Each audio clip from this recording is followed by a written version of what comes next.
Did you miss me? It is Moonbabe Monday, and this is the series we on, Artist Way. You thought I forgot, didn't you?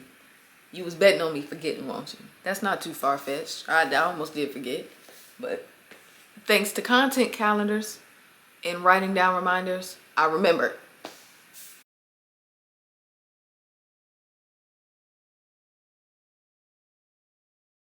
Hey y'all, it's Nyxie Moon. Welcome back to my channel. Thank you for coming back, because you know what we finna talk about. I already told you what series we were starting. Did you get your book? Did you get your workbook? Did you find the PDF? Did you do what you were supposed to do so we can be on this creative journey together?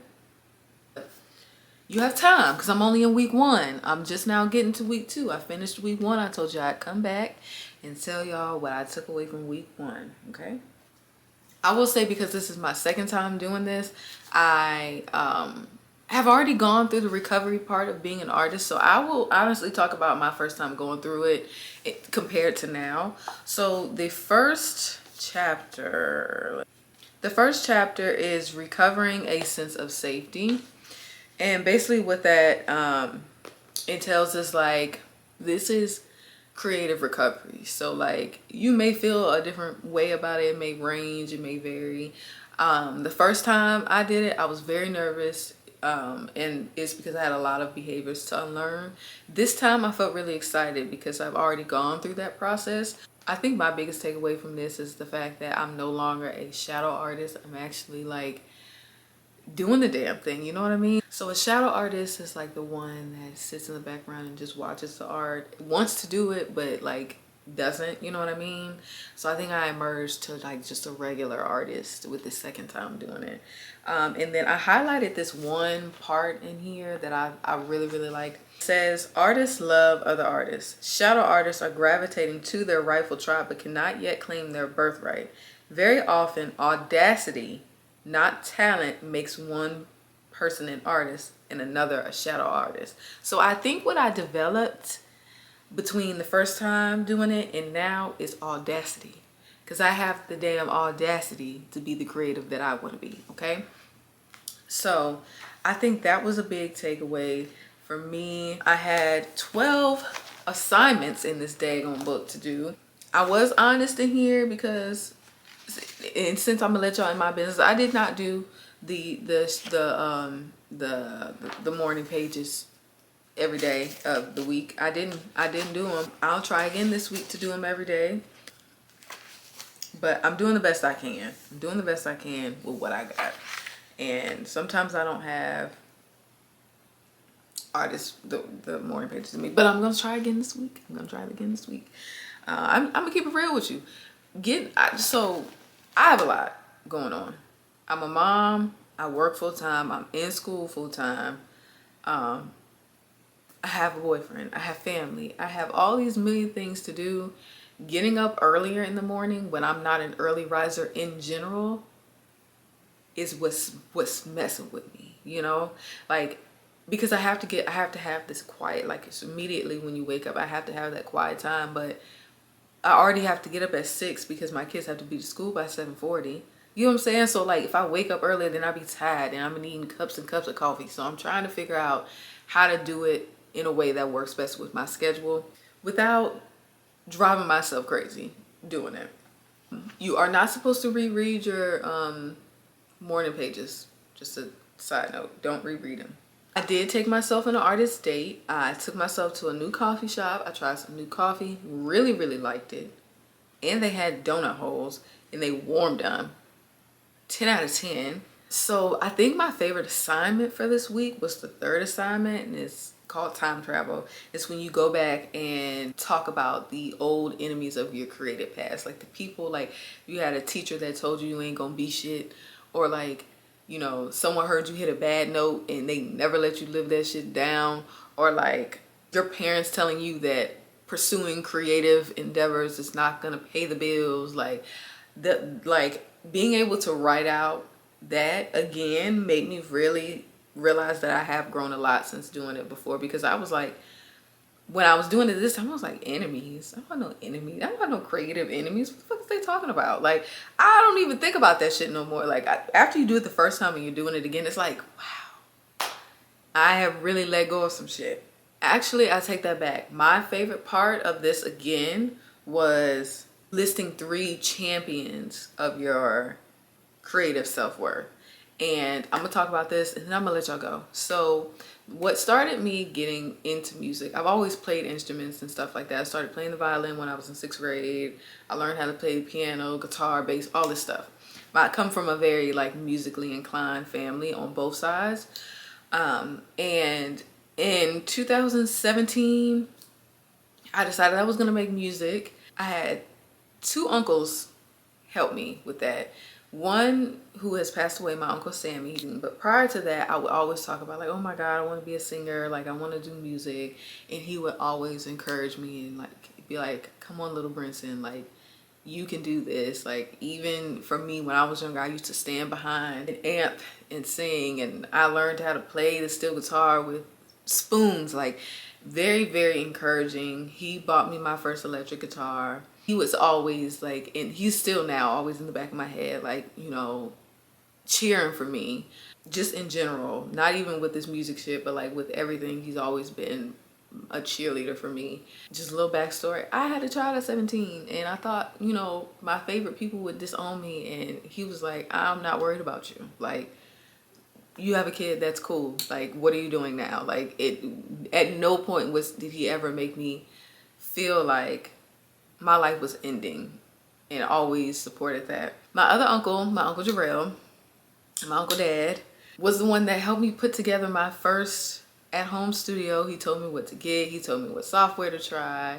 He taught me how to freestyle. Like, when I say those 2 uncles like single-handedly pushed me into the music making thing, and I do hope that I'm making them proud, especially now because I am following my heart and my creative vision. They both help put together. I think that part was beautiful, and then you have to write out one happy piece of encouragement, and it's just, I love being able to do it now because I'm older now, so I have a, you know, renewed sense of what I'm doing and why. And I think people don't realize how much words stay in someone's head, which is why I'm very cautious about what I say to people, because you never know how long what you say to somebody is going to rotate around in their brain. And thankfully they have been very, very positive voices in my head, and I hear them much more clearly now that I've gone through the creative recovery. So what I try to focus on more now is not too much on what caused me to go into my shell, and more so what encourages me to come out of it. And then the last question that I'm gonna talk about is, it asks, if you had 5 other lives to lead, what would you do in each of them?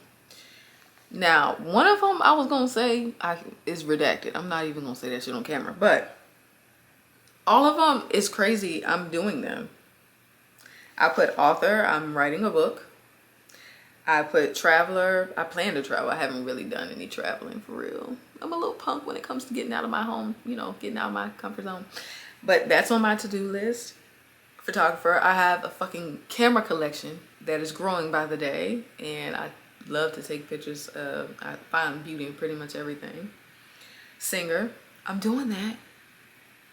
And teacher. I don't know what I've taught yet, but I'm teaching something. Okay. But I think I do more of them as hobbies than like livelihood. So, but yeah. I think another thing that helped me was writing affirmations. I'm a affirmation girl. I have multiple Gemini placements, so words gonna do it for me every time. I have to talk it out, I have to write it out, I have to say it out, and if I gotta say it out to myself a million times, I'll do that. But like words of affirmation, changing those negative thoughts into positive thoughts. Because sometimes I'll admit I'll be having that little nagging like, girl, you too old to be doing this shit. You making like rock music at fucking 30, bitch. You know, remember? That's what I be hearing. And then I'll be like, Paramore has been doing this shit forever. Tina Turner? Tina Turner? Hello? Age ain't nothing but a number, and I'm finna make what I want. That's how quickly it happens. When you get through this creative recovery, as soon as you hear something negative in your head, your brain, the other side of your brain is gonna shoot back like, nah, bitch, I'm doing this shit. Yeah. And my philosophy is, why wait? You're going to turn whatever age anyway. Why not turn that age doing what you love? Y'all be like, no, I don't want to go back to school because I'm almost 40. You're turning 40 anyway. Go the fuck back to school. Well, I don't want to learn how to skate because I'm turning 37. You're turning 37 anyway. Put the fucking skates on. My God, put some elbow pads on if you feel like you old. Take some goddamn collagen or something. If you feel like your bones are old. But like, you're turning that age anyway. You might as well do it while you're doing something that you want to do. So that's my, as soon as I be like, oh, well, I'm 28. I'm turning 29 anyway. I'm gonna do what the fuck I want to do. Get this book. We got to do this together.